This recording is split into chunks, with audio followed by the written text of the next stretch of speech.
home educate. As we grow, we know.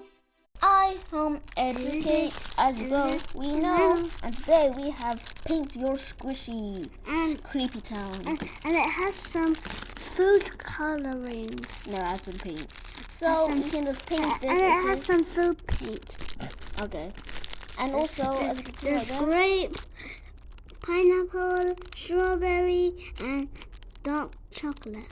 nice. And also we have, this is Paint Your Own Squishy. So as you can see, this is a very, very squishy toy.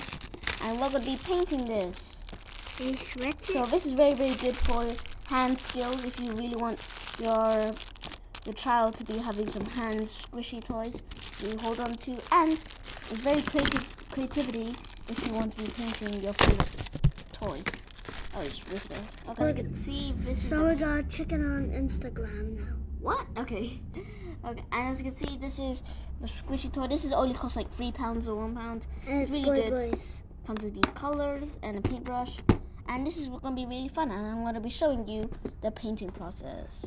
Spooky time. Ooh. Let's see. As we go.